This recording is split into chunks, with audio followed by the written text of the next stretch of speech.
Bien, j'ai Bernard et Christian qui vont nous rejoindre, mais la réunion de groupe s'est terminée un peu, donc ils sont en train de la terminer.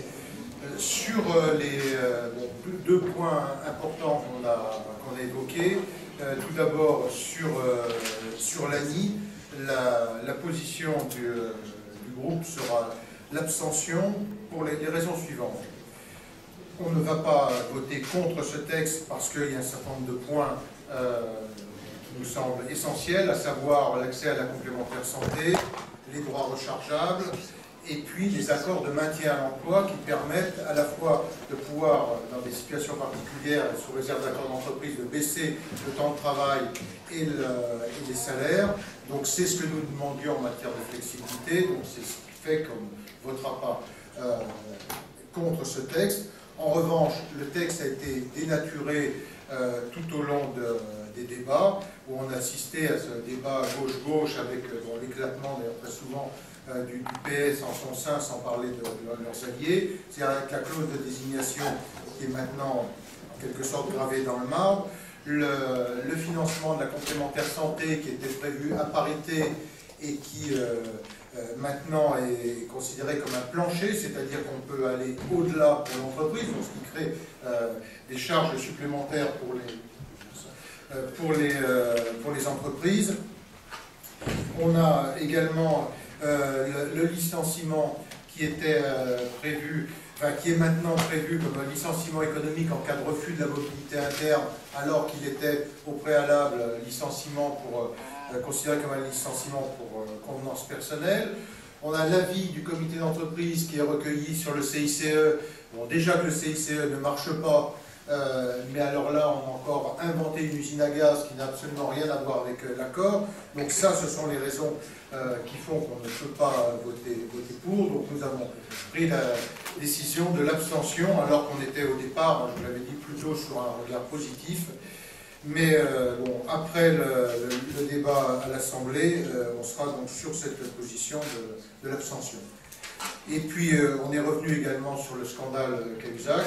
C'était évoqué à nouveau. Pour nous, il n'est pas question de céder aux sombres manœuvres de diversion menées par le Premier ministre et le Président de la République. Le Premier ministre a une responsabilité lourde dans cette affaire. Il est le chef d'un gouvernement. Il est le chef du gouvernement et à partir de là, la question qui se pose et à laquelle il n'a toujours pas répondu, on sait que, bon, le moins qu'on puisse dire, c'est que l'administration fiscale a été instrumentalisée, puisque quand on regarde la manière dont les questions ont été posées, la question aux autorités suisses ont été rédigées soigneusement pour amener obligatoirement une réponse négative. Parce que si tel n'avait pas été le cas, il y a au moins 3 points qui auraient été évoqués, on en a déjà parlé. Pourquoi ne pas remonter plus loin, au-delà, comme c'était tout à fait possible, de la période 2006? C'est-à-dire qu'on va de 2013 à 2006, on pouvait aller bien au-delà. Ensuite, pourquoi avoir cantonné les questions uniquement sur un seul organisme bancaire, qui était l'UBS, et pas sur l'ensemble des organismes bancaires, ce qui était possible aussi? Et pourquoi, parallèlement à ça, ne pas avoir interrogé les autorités de Singapour? Donc la question est claire. Qui a donné instruction? Qui a tenu la plume? Est-ce que c'est de la responsabilité directe du ministre de l'économie et des finances, ou est-ce qu'il l'a fait sur instruction du Premier ministre?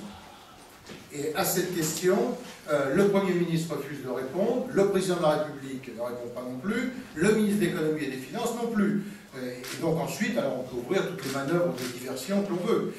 Nous, le débat sur la transparence ne nous choque pas. Simplement, ça ne répond en aucun cas au scandale gouvernemental qui existe aujourd'hui. Voilà. Est-ce que vous allez vous associer, et de quelle façon, à la commission d'enquête parlementaire demandée par Jean-Louis? Oui, bien sûr, vous l'avez entendu, mais je l'avais déjà dit à Jean-Louis la semaine dernière.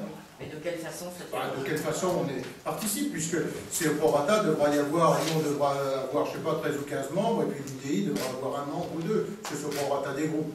Du niveau d'histoire. Vous souhaitez qu'elle soit présidée par le président de l'Assemblée? Ça, c'est à eux de décider. Hein. C'est le groupe socialiste qui décidera qui la préside. Le groupe socialiste? Oui, puisque ouais, Donc c'est le groupe socialiste, enfin, majoritaire, qui présidera, et le rapporteur, en revanche, sera UDI. Donc ça, on a vu depuis le départ, ce qui aura le candidat que l'UDI désignera. Qu'est-ce que vous pensez du fait que des hommes politiques dévoilent leur patrimoine? Moi, je pense qu'on est dans de sombres manœuvres de diversion, et aujourd'hui qu'on ait le débat sur la transparence, je ne vous pose pas de problème particulier, simplement, on ne va pas se faire piéger sur ces manœuvres de diversion. Il y a une responsabilité politique lourde du Premier ministre, il doit d'abord assumer sa responsabilité.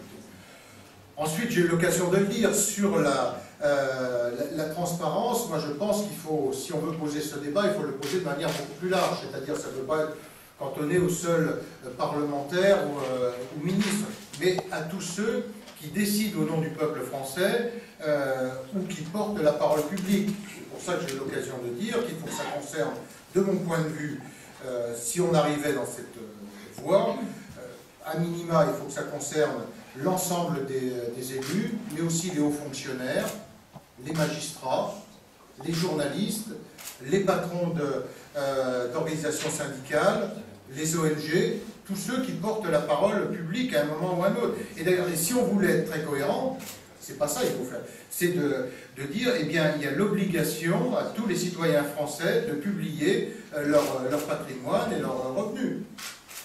Ces systèmes d'exception génèrent de la suspicion.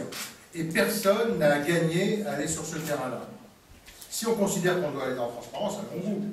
Mais ça ne peut pas masquer la responsabilité politique lourde du Premier ministre, et il doit assumer sa responsabilité et ne pas la fuir. Or, il a fui. Mais là, on ne comprend pas très bien la différence entre la proposition et la boutade. Il faut que ça soit beaucoup plus large, les magistrats, les journalistes, etc., qui est apparemment une proposition sérieuse, et puis juste après, on rebat tous les Français qui sont une boutade. Alors. Non, mais c'est pas une boutade. Regardez ce qui se passe en Suède. Ça existe dans un certain nombre de démocraties. Quand on veut prendre l'exemple de la démocratie du Nord, on va au bout. Mais vous le proposez? Moi, je veux revenir sur l'essentiel. Je n'accepte pas d'avoir un Premier ministre qui n'assume pas, qui fuit ses responsabilités. C'est d'abord ça. Après, je veux bien parler de tout. Mais je pense que ça ne serait pas incohérent d'aller sur ce terrain-là, de dire tous les citoyens français. Si on veut les systèmes d'exception, de toute façon, génèrent de la suspicion. Donc pour ceux qui dévoilent leur patrimoine depuis hier, pour vous, c'est pas de la vraie transparence? La transparence qu'eux ont souhaité à un moment donné. Moi, je le ferai si un jour la loi m'y oblige, mais je ne peux pas rentrer dans ce débat aujourd'hui de cette manière, puisque on est dans une crise, enfin, dans un scandale sans précédent au sein d'une équipe gouvernementale. Sans précédent. Et on va nous expliquer qu'on va modifier la composition du CSM. Qu'est-ce que ça aurait changé, la composition du CSM? Est-ce que ça aurait empêché le procureur de Paris d'ouvrir une enquête préliminaire? Non, ça ne changera absolument rien à la situation de M. Cahuzac. D'obliger à la transparence et à la publication, qu'est-ce que ça aurait changé quand vous êtes en face de quelqu'un qui fraude le fisc? Il va dire, je continue à frauder le fisc, mais en revanche, à vous, je vous le dis, je publie mes résultats. Absolument rien. Ça ne change rien. Vous parlez de responsabilité lourde du Premier ministre, vous l'avez dit plusieurs fois. Vous ne parlez pas beaucoup du président de la République. Du président de la République, bien entendu. Bien entendu. Les deux dans le même... C'est-à-dire que le Premier ministre tire sa légitimité de deux choses. Du président de la République qui le nomme, et ensuite de sa majorité, qui est en train de voler en éclats. Et on voit bien aujourd'hui qu'il y a une vraie crise de confiance entre les Français et cette équipe gouvernementale. Donc que le président de la République en tire tous les enseignements. Mais celui qui est le chef du gouvernement, même s'il ne l'assume pas, confère nos institutions, c'est quand même bien le Premier ministre. Est-ce que vous avez proposé que les moyens de contrôle soient renforcés pour les déclarations de patrimoine, qu'on puisse contrôler effectivement? Oui, mais bien sûr, moi sur tout cela, on est, je veux dire, complètement, moi je suis ouvert à tous les sujets, parce que bien évidemment, si on va dans des systèmes de transparence publication, il faut avoir les moyens de contrôle correspondants. C'est une évidence. Mais simplement, ça n'exonère pas de la faute et de la responsabilité du Premier ministre. Après... Vous Vous allez faire des propositions en ce sens jeudi quand vous allez être entendu Jeudi, je rappellerai d'abord ça, c'est-à-dire la responsabilité qui est la sienne. Et qui ne doit pas fuir sa responsabilité, mais l'assumer. Vous allez garder ça. Oui, ça je dis. Qu'est-ce que vous répondez aux informations d'un hebdomadaire selon lesquelles le responsable de votre fédération en Suisse travaillait à la banque Rai, qui est la banque qui est gérée pour le pays? Celle-là m'avait échappé, je sais pas. On en apprend tous les jours. C'est la transparence.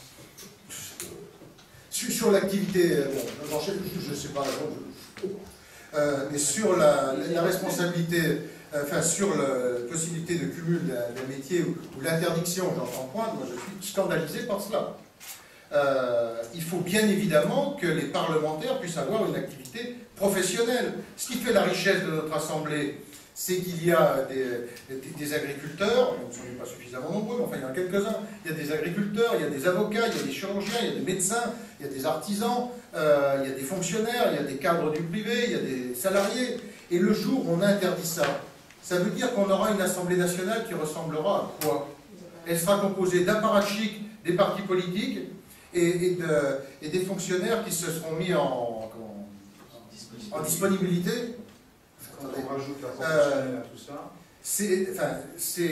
Ça veut dire qu'on veut vraiment déconnecter les élus du terrain. C'est-à-dire qu'ils ne vivent que de leurs indemnités, qu'ils soient uniquement accrochés à cela et qu'ils n'aient plus... Enfin, parce que dire, mais vous arrêtez, j'ai un de vos collègues qui me disait il y a quelques jours, mais vous arrêtez votre activité le temps de votre mandat. Oui, je suis agriculteur. Vous faites comment pour arrêter votre activité le temps de votre mandat?